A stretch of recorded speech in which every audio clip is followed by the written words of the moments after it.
계시록 3장 14절부터 22절까지 낭독하겠습니다. 라오디게아 교회의 사자에게 편지하기를 아멘이시요 충성되고 참된 증인이시요 하나님의 창조의 근본이시니가 가라사대 내가 네 행위를 아노니 내가 차지도 아니하고 더없지도 아니하도다. 내가 차든지 더없든지 하기를 원하노라. 네가 이같이 미지근하여 더없지도 아니하고 차지도 아니하니 내 입에서 너를 토하여 내치리라. 네가 말하기를 나는 부자라 부요하여 부족한 것이 없다 하나 내 곤고한 것과 가련한 것과 가난한 것과 눈먼 것과 벌거벗은 것을 알지 못하도다. 내가 너를 구원하여 내게서 불로 연단한 금을 사서 부유하게 하고 흰옷을 사서 입어 벌거벗은 수치를 보이지 않게 하고 안약을 사서 눈에 발라 보게 하라. 무릇 내가 사랑하는 자를 책망하여 징계하노니 그러므로 네가 열심을 내라 회개하라. 볼지어다 내가 문 밖에 서서 두드리노니 누구든지 내 음성을 듣고 문을 열면 내가 그에게로 들어가서 그로 더불어 먹고 그는 나로 더불어 먹으리라. 이기는 그에게는 내가 내 보좌에 함께 앉게 하여 주기를 내가 이기고 아버지 보좌에 함께 앉은 것과 같이 하리라. 귀 있는 자는 성신이 교회들에게 하시는 말씀을 들을지어다.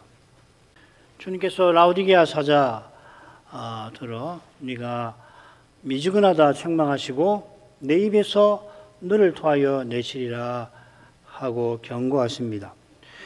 이 사자와 그 교회의 행위를 미지근한 물에 빗대셨는데 이 물의 용도는 몸을 치유하는 온천수라기보다는 시원하게 마시는 물로 보입니다. 미지근한 물과 같은 라오디게아 사자는 나는 부자라 부유하여 부족한 것이 없다 자랑합니다만 세 문장을 씁니다. 주님의 형용한 눈에 그의 곤고한 것과 가련한 것과 가난한 것과 눈먼 것과 벌거벗은 것이 선명합니다. 주님도 셋으로 주님은 오히려 확장해서 셋으로 표현하시는 거죠. 그의 공고한 것 자체가 문제입니다만 더욱 문제는 그가 자신이 얼마나 가난한지를 모른다는 겁니다. 가난한 정도에 그치지 않잖아요. 이런 상태에서 주님을 기쁘시게 못하고 또 주님께 쓰임 받지 못하겠습니다. 그 다음 부분으로 가죠. 18절 19절 내가 너를 권하노니 내게서 불로 연단한 금을 사서 부유하게 하고 흰옷을 사서 입어 벌거벗은 수치를 보이지 않게 하고 안약을 사서 눈에 발라 보게 하라. 무릇 내가 사랑하는 자를 책망하여 징계하노니 그러므로 네가 열심을 내라 회개하라. 주님께서 너를 권한다 하십니다. 이런 데서 주님의 사랑이 얼마나 거룩하신지를 놓쳐서 안 될 겁니다. 라오디게아 사자의 행위가 주의 앞에 얼마나 미운 것인가 우리도 미련하지만 모를 수가 없습니다. 주께서 천년을 하루같이 길이 우리의 부족과 연약을 죄를 길이 참으십니다. 그 덕분에 우리가 이날에도 하나님을 가까이 하는 것입니다. 그런 거룩한 사랑으로 주님께서 라오디게아 사자를 권하십니다. 주님께서 내게서 사라 하시고 살아신 품목을 셋으로 언급하십니다. 처음 것이 불로 연단한 금인데 사는 목적은 부유하게 하려고 그리고 이 품목을 사야 할 형편이 앞에 17절에 곤고한 것, 가련한 것, 가난한 것 이렇게 나오죠. 그 다음 흰옷을 내게 사라고 하시고는 그 목적은 벌거벗은 수치를 보이지 않게 하는 거고 이건 벌거벗은 상황과 문제의 상황을 해결하는 겁니다. 세 번째는 안약, 눈에 발라서 보이게 하려고 그리고 이 교회의 사자가 눈먼 상태에 있죠. 그죠? 세 품목이 라오디게아 사자와 교회의 불비한 상태와 붙어 있습니다. 17절에 그 상태가 5이지만 실은 앞서 말씀드린 대로 3이죠. 그죠? 그래, 공고한 것과 가련한 것과 가난한 것. 18절에서는 그걸 금을 사서 부여하게 하라. 그 다음 두 번째로 눈먼 것, 그 다음에 벌거벗은 것 시작하시는데 해결책에서는 순서가 바뀝니다. 흰 옷 입은 것이 두 번째고 세 번째가 안약을 발라보는 겁니다. 이런 식의 배열이 성경에 많이 나와요. 이 배열이 뜻하는 바가 뭐냐면은 눈 본 것이 가장 심각한 것이라는 걸 주께서 강조하시고, 그래서 그 상태를 고치기 위해서 마지막에 안약을 사서 발라 보게 하라, 해결책을 주시는 것 같습니다. 이 순서가 우연한 게 아니고 매우 의도적으로 이 순서를 구사하는 거거든요. 레위기도 마찬가지고요. 그런 게 한두 군데가 아닙니다. 새 품명에 관한 내용도 중요합니다만은 먼저 주님께서 내게서 살아 하신 이 사실이 무엇보다 중요할 겁니다. 근본적이죠. 이런 권면은 이 세상의 거래 방식과는 전혀 다릅니다. 주님께서 애초에도 같은 권면을 이스라엘에게 이렇게 주십니다. 너희 목마른 자들아 물러 나오라. 돈 없는 자도 오라. 너희는 와서 사먹되 돈 없이 값없이 와서 포도주와 젖을 사라. 얻으라 하죠. 사라고 말씀하십니다. 여호와께서 목마른 자들을 초청하십니다. 목마른 자에게 물러 나오라. 가서 받아 먹어라 하시는 게 아니라 물을 사 먹되 돈 없이 사라고 하십니다. 왜 사라고 하시는가? 그 뜻이 2절에 있는 것 같아요. 너희가 어찌하여 양식 아닌 것을 위하여 은을 달아주며 은으로 양식 아닌 것을 사며 배부르지 못할 것을 위하여 수고하느냐. 나를 청종하라. 그리하면 너희가 좋은 것을 먹을 것이며 너희 마음이 기름진 것으로 즐거움을 얻으리라.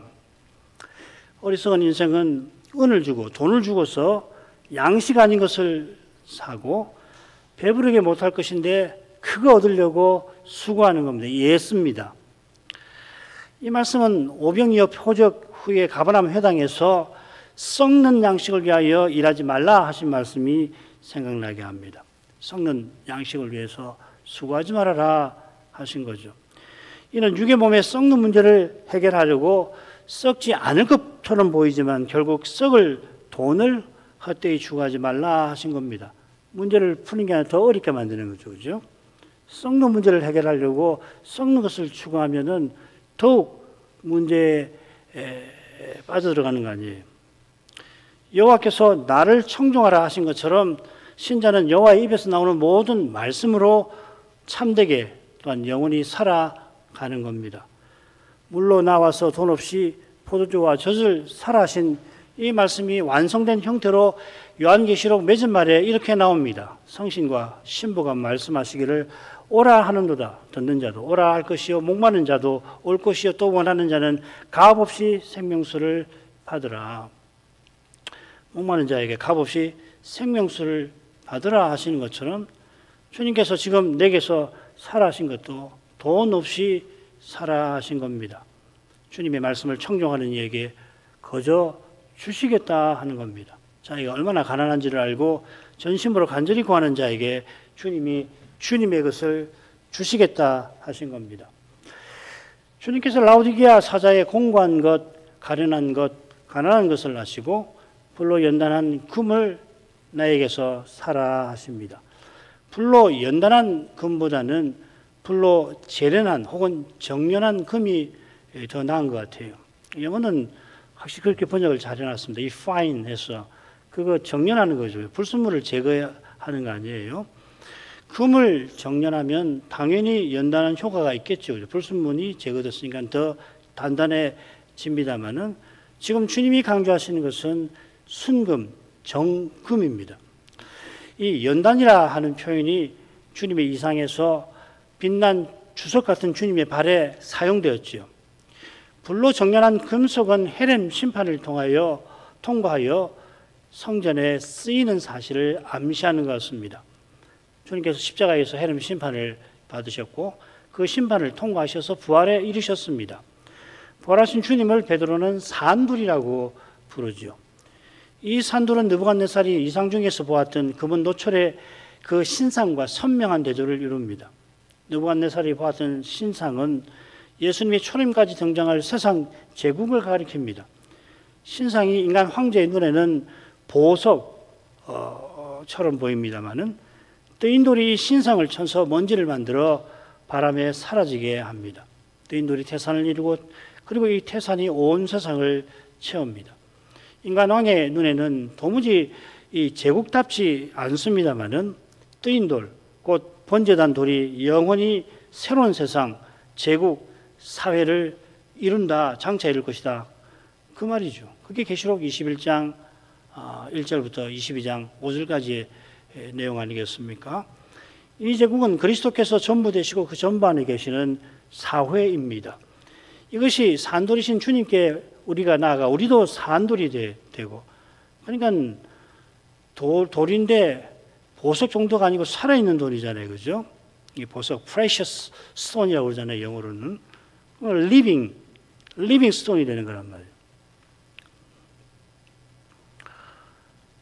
그래 신령한 집으로 세워져 간다는 말씀입니다. 우리가 영원한 성전, 제국, 사회로 서나가는 이것보다 부유한 것이 없을 겁니다. 얼마나 부유한지를 요한계시록에서 이상으로 보이셨는데 21장에 보면은 각종 보석으로 꾸며진 새 예루살렘이라는 이미지로 보여줍니다. 특별히 거기 정금이 나와요. 그 성은 정금인데 맑은 유리 같더라. 그 성의 길은 맑은 유리 같은 정금이더라. 이 정금이 여기 두 군데 나오는 거예요. 여기 나오고 아까 우리 지금 라오디게아 서신에 나오고 여기 나오고 또 다른데 뭐 금이 있긴 있습니다만은 지금 라오디게아 사자와 교회가 주님께 주시는 금을 받아 하나님의 성전다웠게, 하나님 나라다웠게, 하나님의 사회다웠게 서나가는 거, 이게 참으로 자랑할 만한 부요인 겁니다. 교회가 사람도 많고 돈도 많고 화려한 예배당을 갖추고 거기 온갖 거기서 활동을 펼치더라도 그래 사람들이 야 대단한 교회구나 칭송하고 그 칭송에 마음이 부풀어 오를지라도 그러나 주님의 눈에는 실로 가련한 처지가 아닐 수 없습니다. 교회의 본질은 성도의 교제입니다. 이 교제가 예배와 삶에서 풍성한 만큼 주의 앞에 부요한 것입니다. 라오디게아 교회와 사자는 부요하다, 부족한 거 없다 자랑하지만은 주님 눈에는 실로 그들이 가난합니다. 교회의 본질인 성도의 교제는 무엇보다 아버지와 그리스도를 모신 예배에서 특별히 사도적 전성을 전하고 받는 일을 통해서 그리스도의 새 생명을 받고서는 소명과 은사를 통하여 그 생명을 피차 주고 받는 데 있습니다. 이게 뭐 하이델베르크 유르문담에 있는 성도의 교제 내용 아니에요. 이런 일은 믿음의 눈에만 포착되는 신비라서 인간의 이성과 경험에는 가려져 있습니다. 믿음의 길을 걷지 아니하면 이런 신비를 보지를 못하니까 그럼 어떻게 해야 됩니까? 자연히 종교적 외형과 활동들을 추구하지 않을 수가 없는 겁니다. 물론 인간에게 가장 강렬한 욕구가 종교적 욕구인데 그걸 채우려고 어쩔 수가 없이 그렇게 되는 거란 말이죠. 종교적 욕구를 채우는 것은 믿음의 길을 걷는데 가장 방해가 되는 겁니다.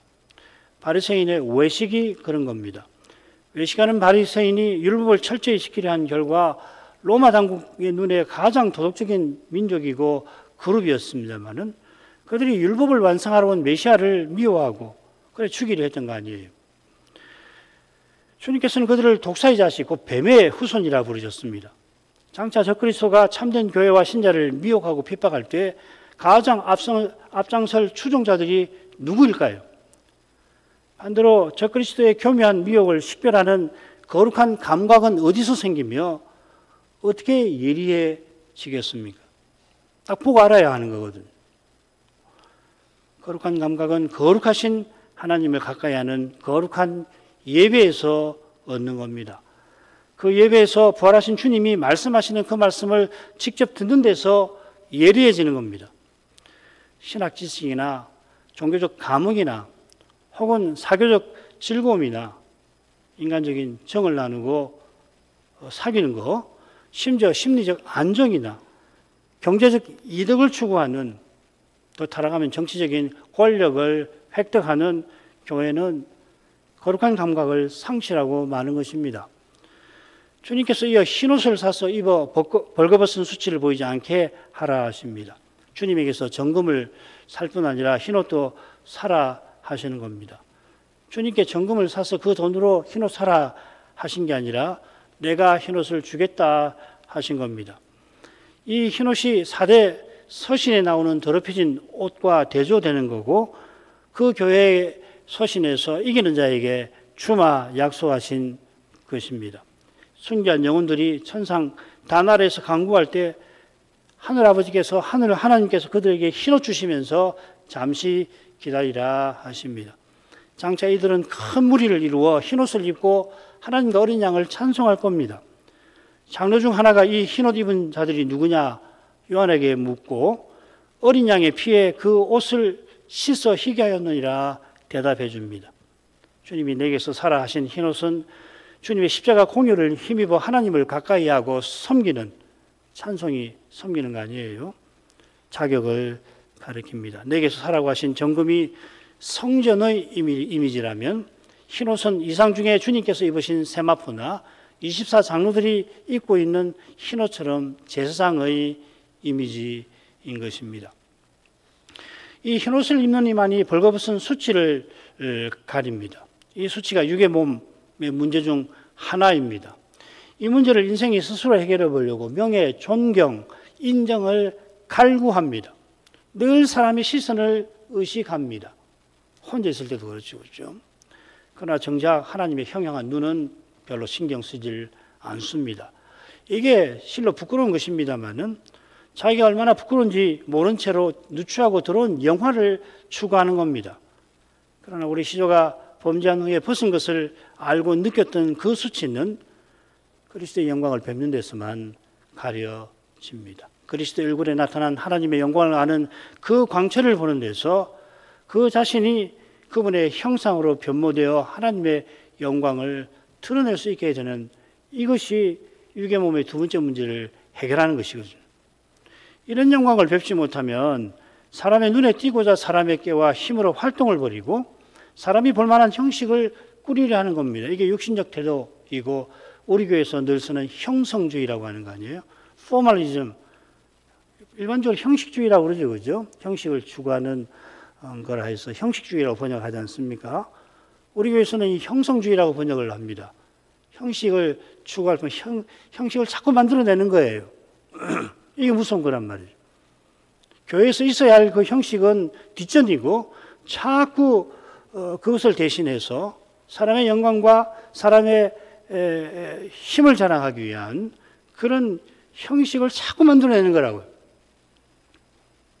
한국 교회를 비판할 자격도 없고 할 이유도 없지만은 꼭 비판하려고 하는 게 아니라 그런 위험이 있어서 드리는 말씀인데, 얼마나 유행이 많습니까? 교회가 이 교회에 유행처럼 뭐가 왔다가 하고 아니 몇 년 있다가 어떤 것을 가지고 교회 활동이 그걸 통해서 이루어졌다가 좀 시들해지면 또 다른 것이 와가지고서 그걸로 몇 년을 버티고 그런 걸 많이 보잖아요. 그걸 비판할 게 아니고 누구든지 그렇게 될 수 있다는 겁니다. 본질적인 거, 가장 중요한 본질적인 것을 놓치면 다른 걸로 대신하려고 하는 거예요. 다른 걸 대신이 안 됩니다. 교회의 본질은 하나님과 그리스도를 모시고 예배하는 이 예배와 그리고 그 영광을 뵙고 그 영광을 드러내는 그 삶 외에는 달리 무엇을 바꿀 수 없어요. 아무리 무슨 행사를 해보십시오. 이런 내용이 빠져버리면 그 행사가 무슨 의미가 있나? 그 안 하는 것보다 훨씬 못하단 말이죠. 뭘 하나 만들면은 사람은 이 관성이라는 게 생겨서 그걸 기어코 또 하려고 하고 그걸로 안 되면 또 다른 것으로 하려고 그러고. 우리가 한국 교회에서 나고 자라서 우리 젊은 사람들은 모르겠지만 나이 드신 성도들께서는 그걸 다 하시는 거 아니에요. 그래서 이런 것을 개혁하자. 우리가 한국교회 출신인데 이게 우리가 회개할 점이다. 왜 우리가 신사 삼별을 하게 됐나? 그 원인 중에 하나가 이런 형성주의가 있는 거란 말이죠. 그래서 사람의 전통을 계속 만들어가지고서 그 틀로서 참된 신앙의 길을 대신하려고 하는 거. 문제가 생기면 이런 욕구가 생기는 거거든요. 문제가 생기면 문제의 본질을 알고 그 문제의 본질을 어떻게든지 주께서 해결해 주시기를 구하면서 나가야 되는데 그거 안 하면은 결국 이런 식으로 해서 형식을 꾸려가는 수밖에 없단 말이에요. 이게 안 되면 또 다른 거 가져와가지고 또 대신해보고 되질 않죠. 그리고 또 다른 거 하는 거예요. 셋째로 주님께서 안약을 사서 눈에 발라 보게 하라 권하십니다. 라오디게아 사자와 교회가 나는 부자라 자랑하지만 실은 지독히 가난하죠. 가난할 뿐만 아니라 헐벗었습니다. 요컨대 이들은 보아야 할 것을 볼 눈이 없는 상태입니다. 성신께서 교회들에게 하시는 말씀을 들을 기가 없는 것과 짝을 이루는 것이 볼 눈이 없는 거죠. 말씀을 들을 기가 하나님 은혜에 속하듯이 눈앞의 현실을 직시하고 그 현실 배후에 작용하는 신령한 세계의 활동을 보는 이 시력 역시 그러한 것입니다.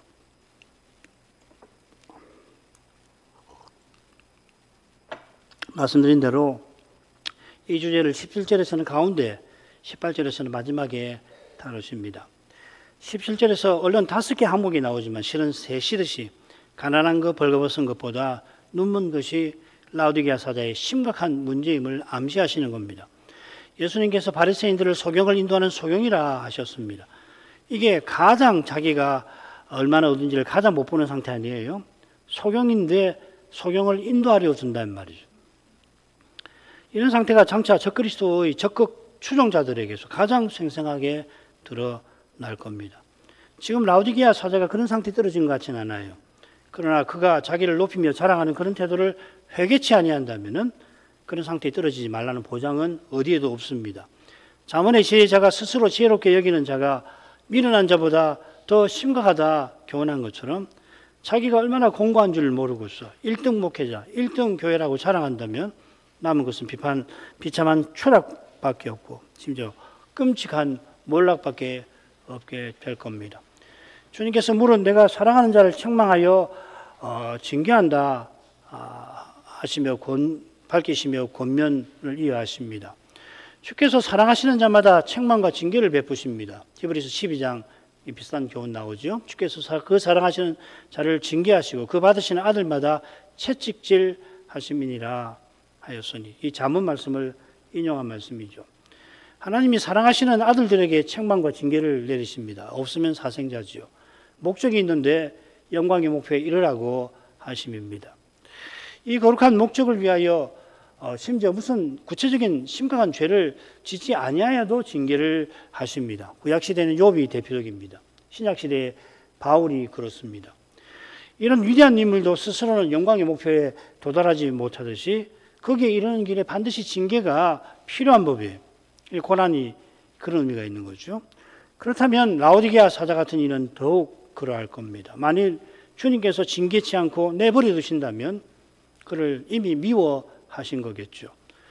요컨대 그리스도와 함께 고난받는 이것이 하나님께서 지금 이곳에서 주의 자녀를 사랑하시는 실질입니다.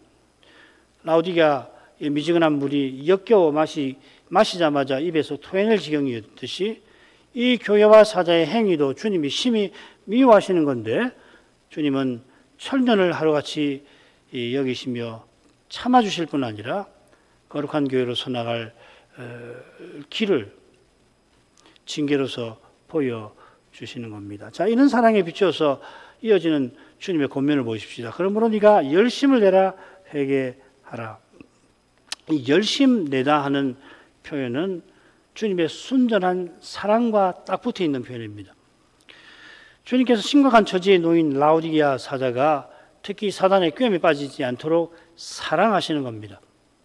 이런 사랑을 가리켜서 주님의 질투라고 구약에서 부르지요. 이 질투란 말이 젤로스라는 말입니다.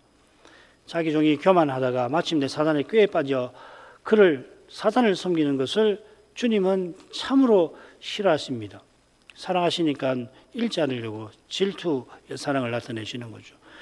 이런 심정에 합당하도록 주님의 이런 사랑을 깨닫고 거기에 합당하도록 행하는 것이 열심을 내라는 말입니다. 이 젤로라는 말입니다. 젤유어, 젤로 같은 말인데 젤로스가 여기서 나오는 말이거든요. 이 명령은 주님을 전부로 삼고 주님만 섬기는 것을 가리키는 겁니다.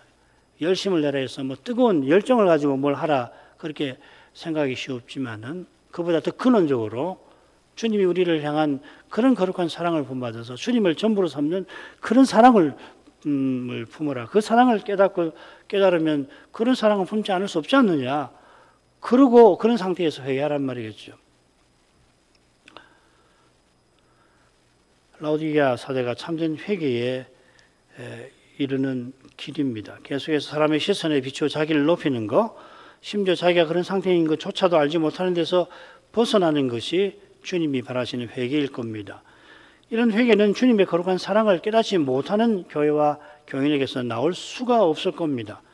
주의 말씀에서 자기가 얼마나 죄인인지를 깨닫게 하시는 것이 얼마나 큰 은혜인지 모릅니다. 강단에서 이런 말씀이 나오지 않으면 어떻게 될 거예요? 이런 말씀이 매주 나오지 않는 게 이상한 거 아니에요? 달리 말하면 우리가 날마다 얼마나 범죄하고 우리 안에 타락한 본성이 늘 있는데 복음을 전한다고 하면서 이런 것을 다루지 않는다든지 이런 것을 기도하지 않는다든지 그럼 얼마나 문제가 있냔 말이에요. 예수 믿을 때만 아니라 날마다 이것을 깨우치는 사람, 날마다 자기를 부인하는 이는 실로 복 있는 사람인 겁니다. 20절로 가죠. 볼지어다 내가 문 밖에 서서 두드리노니 누구든지 내 음성을 듣고 문을 열면 내가 그에게로 들어가 그로 더불어 먹고 그는 나로 더불어 먹으리라. 주께서 거룩한 교제를 약속하시는데 이 교제를 이를 조건과 당면한 상황을 먼저 언급하십니다. 볼지어다 깊은 관심을 표명하십니다. 필라델비아 서신에 3번이나 볼지어다 하시는데 처음 번이 흥미롭게도 문과 관련이 되어 있죠. 문 연다는 표현이 6째, 7번째 나옵니다. 유사성이 있어요. 결론은 뭐냐면 왜 이렇게 문을 사용하는지 잘 모르겠다 하는 겁니다. 억지로 이 필라델비아 서신에 나오는 문하고 지금 여기 나오는 문을 억지로 연결시키기는 곤란하다. 아무리 살펴도 둘을 연결시켜서 보는 건 어렵다. 그 말씀 드리려고 이렇게 썼습니다. 그러니까 이 열린 문하고 지금 문 밖에 서 있다고 하는 이 말씀하실 때 그 문을 같은 걸로 본다든지 그건 말도 안 되는 거죠. 문 밖에 서 계신다고 할 때 그 문은 열린 문 안에 있는 문이라든지 이것도 사실은 설득력 없는 해석이라 생각합니다. 잘 모르겠습니다. 그 다음 넘어가죠. 주님께서 문 밖에 서 계시는 사실이 주님이 라오디게아 사자와 교제하시지 못하는 상태를 가리킨다는 이 점에 우리가 주목하십시다. 분명한 거죠. 그에게로 들어간다 하셨는데 이미 많은 분이 알고 계시겠지만 찬송가 가사처럼 마음 문 열어놓고 주님을 마음에 모신다. 그렇게 해석할 것이 아닙니다. 집이라고 하는 이미지로서 라오디게아 교회를 생각하도록 하시는 겁니다. 자, 그럴 때 참고되는 말씀이 아가서에 나오는데 신랑이 신부 집 문을 두드리는 모습입니다. 아가서 5장 2절입니다. 내가 잘지라도 마음은 깨었는데 나의 사랑하는 자의 소리가 들리는구나. 문을 두드려 이르기를 나의 누이 나의 사랑 나의 비둘기 나의 완전한 자야 문을 열어다고 내 머리에는 이슬이 내 머리털에는 밤이슬이 가득하였다 하는구나. 주님이 문 밖에 서서 두드리실 때에 자격 없는 신부인 라오디게아 교회에게 이런 거룩한 사랑을 표시하는 것 같습니다. 아울러 주님의 비유에 보면 주인이 혼인 집에서 돌아와서 문을 두드릴 때 자지 않고 기다리는 종을 오히려 섬기시는 내용도 이 구절과 관련해서 참조할 만합니다. 지금 약속하신 복이 비유처럼 재림 때 주시는 이 누가복음 12장의 복은 재림 때 주시는 거 아니에요. 지금 복은 지금 여기서 누리게 하시는 것처럼 보입니다. 물론 두 복은 본질에서 같습니다. 주님이 장차 종인 우리를 섬긴다 하셨는데 전에 무엇보다 십자가에서 우리를 이미 섬기셨죠. 인자는 섬김을 받으러 함이 아니라 섬기려 왔고 많은 사람을 위해서 자기 몸을 대속물로 주려 함이라. 주님의 섬김의 본질이 거기 있다는 이야기 아니에요. 전에도 그리하셨고 장차도 그리하실 거라면 지금도 마찬가지겠죠. 주님께서 내가 그로 더불어 먹고 그는 나로 더불어 먹으리라 하셨습니다. 주님께서 마가의 다락방에서 마지막 만찬이나 엠마오 제자들의 집에서 같이 음식을 잡수실 때에 주님은 놀랍게도 당시 종들이 주인집 자녀를 섬기듯이 그렇게 떡을 떼어주는 행위를 가지고서 제자들을 섬기셨죠. 엠마오 가는 두 제자가 여러 시간 주님과 동행했지만 그 주님이신지도 몰랐고 집에 모셔서도 몰랐습니다. 언제 알았냐면 주님이 떼어주실 때에 눈이 밝아져 가지고서 주님인 줄 알고 주님이시구나 식별하자마자 사라져 버리시잖아요. 이게 중요한 거거든요. 왜 이 엠마오로 가는 두 제자가 주님과 여러 시간을 함께 있는지도 몰랐다가 주님이신지 알았냐면은 주님이 섬기시는 그것을 보고서 그건 이례적인 거거든요.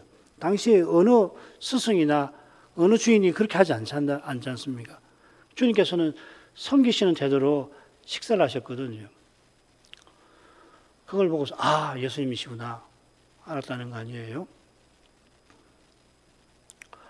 주님께서 더불어 먹으리라 하신 사귐은 이는 거룩하고 신비한 겁니다. 이 사귐이 교회의 본질, 하나님 나라의 핵심이겠습니다. 이런 사귐을 추구하는 것이 본질을 추구하는 믿음이겠습니다. 이 시대에 이런 교회로 서나가는 이것이 우리에게 주신 사명이라고 우리는 고백하고 믿고 있지 않습니까?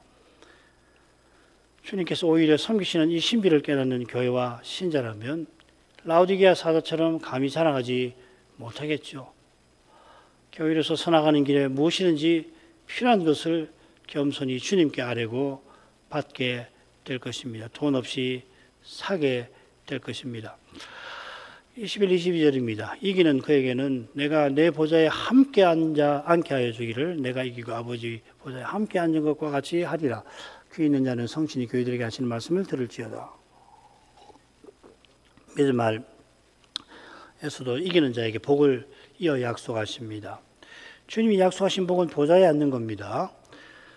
약속하신 복에 그러나 참으로 복스러운 것은 나와 함께입니다. 20절에서 주님이 약속하신 복도 나와 함께 아닙니까? 나와 더불어. 바울이 이것을 가장 바라지 않았습니까? 빌립보서 1장 22, 23절에 있습니다. 그러나 만일 육신으로 사는 이것이 내 일의 열매일진데 무엇을 가리려는지 나는 알지 못하노라. 내가 그 두 사이에 끼었으니 떠나서 그리스도와 함께 있을 욕망을 가진 이것이 더욱 좋으나.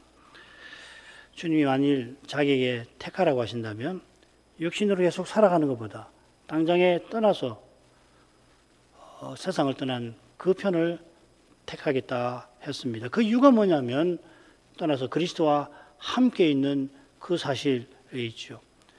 그리스도와 함께 있는 이것이 재림 전까지 죽은 신자가 저 하늘에서 누리는 복이 되는데 바울은 이게 마치 전부인 것처럼 교훈합니다.